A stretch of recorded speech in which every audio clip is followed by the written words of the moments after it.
मनुष्य जीवन लाभ होउची प्रभुंकर नाम संकीर्तन को सुनिबा प्रभुंकर गुण कीर्तन गाइबा आउ किछि लाभ नाही।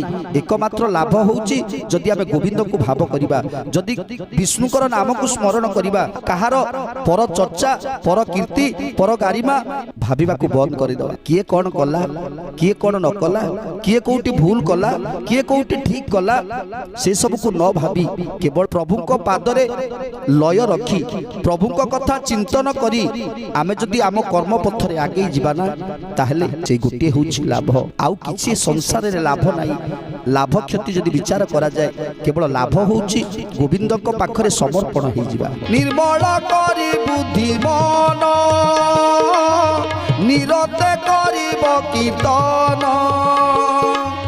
ए मन स्थिर करिबारे गोविंद बिना के बापा।